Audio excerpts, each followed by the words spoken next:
So this is the desktop image for today, and I think it's particularly important and relevant, for a number of reasons, and hopefully they'll come out in what I want to do, which will be a type of desktop ekphrasis, and it should engage both the relevant political activist protests that are going on, have been going on in relationship to the Supreme Court's overturning of Roe versus Wade, and the effectively, the denial of women to do with their bodies what they choose to do with their bodies, and because European honeybees, the worker bees are female. It seemed to me that this image was particularly important and symbolically useful. The sexual reproductive organ of the flower, from which these bees receive their resources, and to which they provide this service of pollination, which is a form of an assistance in sexual reproduction, right? So in addition to being Rosie the Riveter style workers and industrious, these European honeybees are also midwives, to the flowers in a sense, and additionally, as we've discussed, they are capable of communicating, and they're theorized, at least, as the only other biologically intelligent living creature that who is capable of that communicative function known as displacement. They can discuss with other honeybees where flowers are located and how to get there, and probably communicate a lot of other information about the nature of these flowers, and the contact or the material means by which that communication is made is not sound or sign language in the strict sense, but closer to sign language.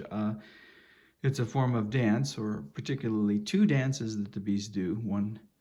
is called the waggle dance, and one is called the round dance. And these dances, have communicative value and sustain the lives of both bees and flowers, and a lot of other living biological entities in times of famine, because the byproduct is honey, and it's not only humans that enjoy honey, but bears are particularly fond of honey, and other creatures as well. And I have an allegory of that in a volume which is called The Idea of Flowers and Bees, in which this idea, to form a collective, in a sense, an organization of bees and flowers, and whose sole objective is the production of this substance, honey. And seeing this image also in a certain way reminded me of Tanya Foster's poem and book of poems, A Swarm of Bees in High Court. And I thought how relevant that title is, particularly in this moment in which our high court, in a certain symbolic or referential way, has made a decision against the idea of flowers and bees, in some of the ways that that idea of flowers and bees can be interpreted. In fact, in quite a few of the ways in which the idea of flowers and bees can be interpreted, as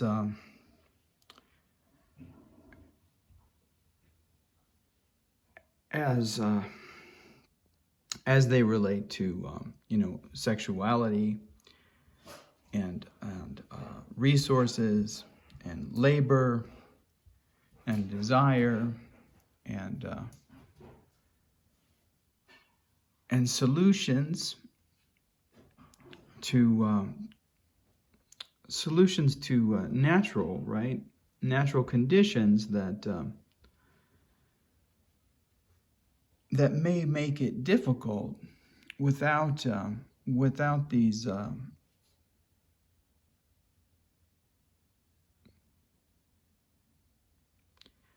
abilities to communicate, to share with others, knowledge of the world, and without these abilities to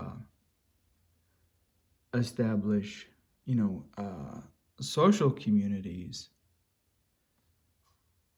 to ensure, the distribution of resources, So I thought that, I would begin this this particular, desktop Ekphrasis with a reading from, I think I've read this piece before, but I may not have. I may have only presented it textually as a slideshow with images of bees and flowers. So I'll go ahead and do a reading of it, and then what I'd like to do, if I can, is improvise a kind of narrative poetry, I guess, or story, a kind of prose that takes this fable, I suppose it is, and reframes it in terms of High Court's decision against the idea of flowers and bees. So let's first locate in this volume the idea of flowers and bees. What you could refer to as the title track, I guess, of this particular album.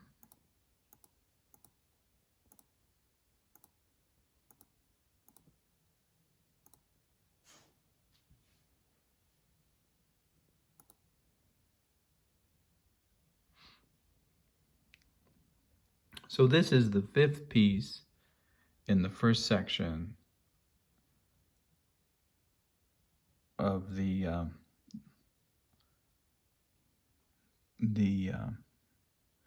I don't know what you would call this length. Apparently it has 102 pages. It's an 102 page elaboration of, in a certain sense, of the Wallace Stevens poem, 13 Ways of Looking at a Blackbird. And there are, I believe, 3 or 4 sections of the poem, and this is the first section, and this is the 5th poem in that section. And I believe that section is 21 ways of, let's go back and see, 21 ways.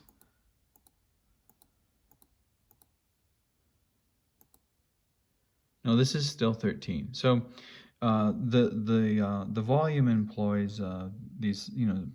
Fibonacci numbers to organize and structure the volume, and the first section is still 13 ways of considering the idea of flowers and bees, and then the second section is 21, and then if there's another section beyond that, it would be 34. And this is the 5th of 13.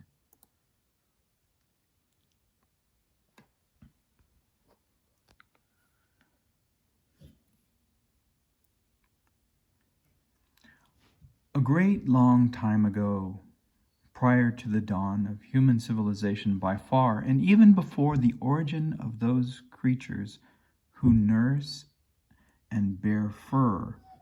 the mystical society of flowers and bees held conference concerning the topic of all things that are sweet. At its outset, the flowers insisted that that part of their life cycle following their passing should remain sufficient to the desires and needs of whatever species of animal might evolve, bearing the disposition given to feed upon them. The bees, however, adamantly disagreed, arguing that the kingdom of non-photosynthesizing beings would suffer greatly during periods of harsh winter in which fruits would no longer be available. This, they pointed out, would also be disadvantageous to the kingdom of non-mobile beings, since they too greatly benefit from the actions and doings of the self-locomotive.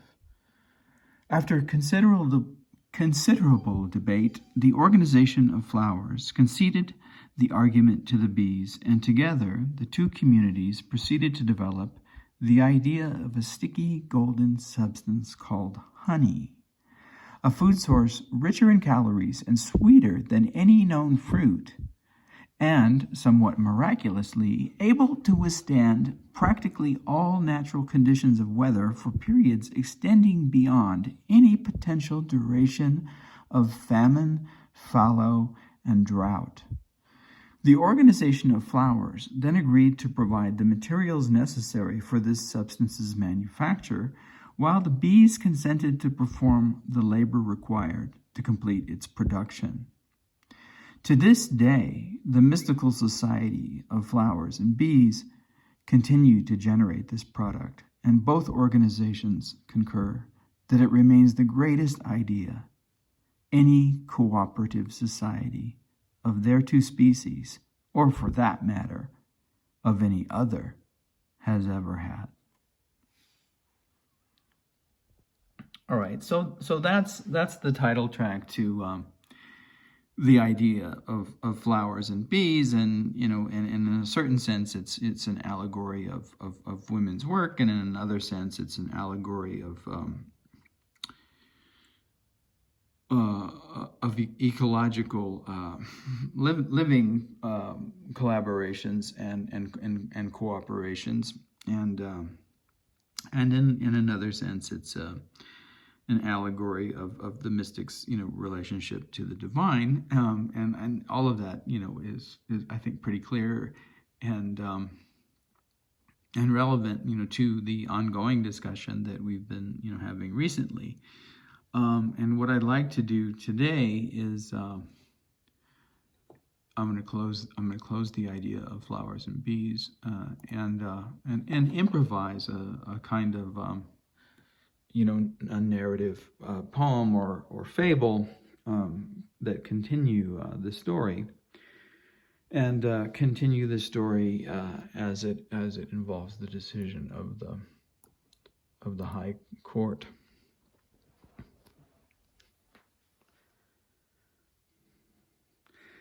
It was perhaps sometime many thousands and thousands of years after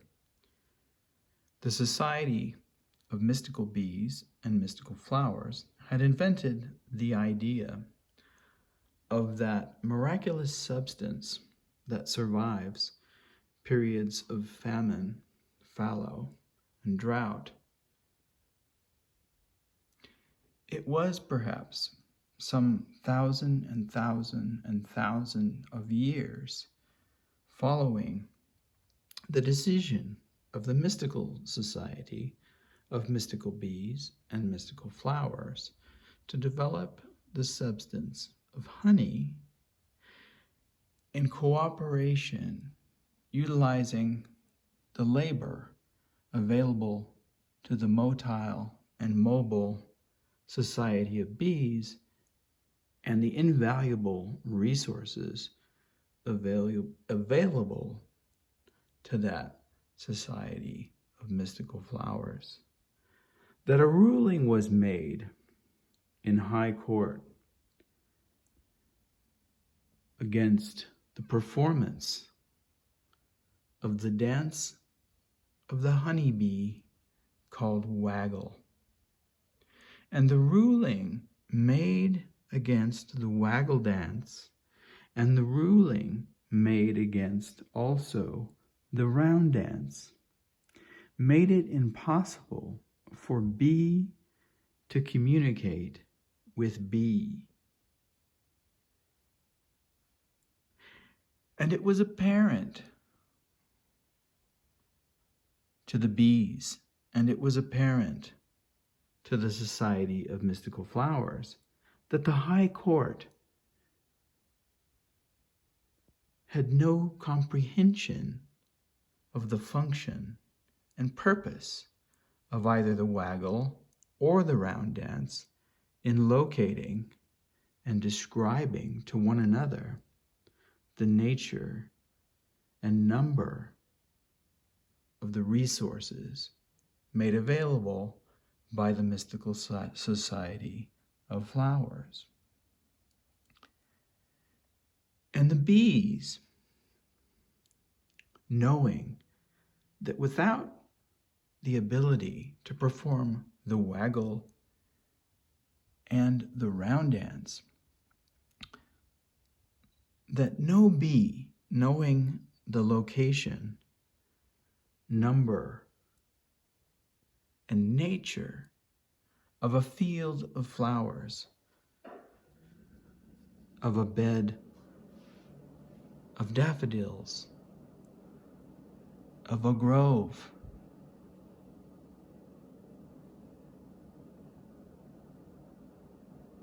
in which wildflowers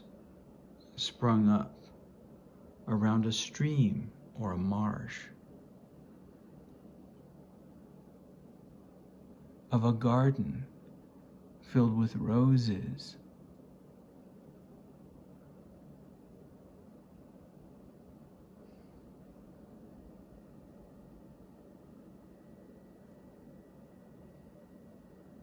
of a forest,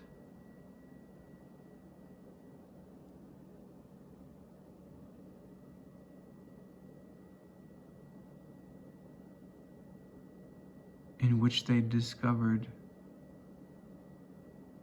a patch of edelweiss, that none of these locations could be communicated to any other bee without violating the strictures of the law, because waggle dances and round dances had become outlawed. And it was many, many, many thousands and thousands and thousands of years following the decisions made in that great and momentous meeting of the Mystical Society of Flowers and Bees, that it was no longer possible for the bees to perform the dance. And hence it was no longer possible for bee to communicate to bee where the resources provided so magnanimously, so altruistically by the Mystical Society of Flowers, where these resources lie. And so it became impossible for the Society of Bees to produce the volumes of honey that sustained their own existence as a community.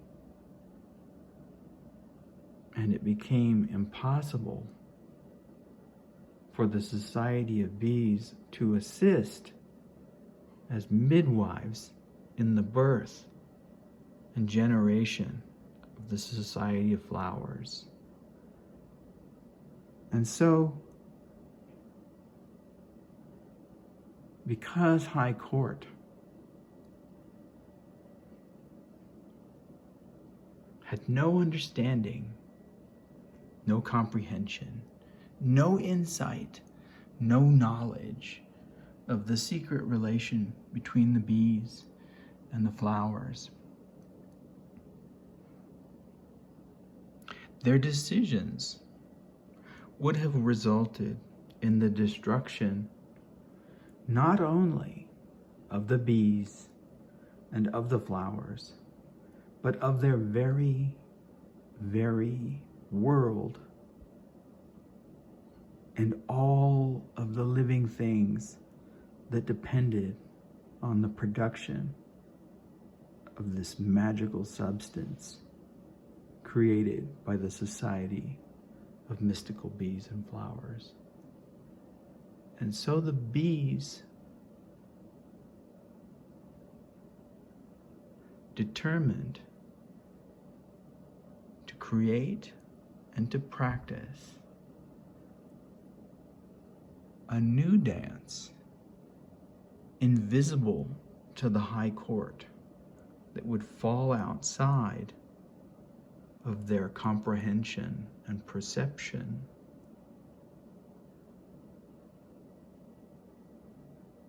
That would transgress their laws. And the bees recalled that in addition to their dance, and in addition to the creative skills that they had developed in the ability to manufacture the substance of honey, that they had been provided with a powerful defense. And they were reminded of that moment in which they utilized that defense to swarm High Court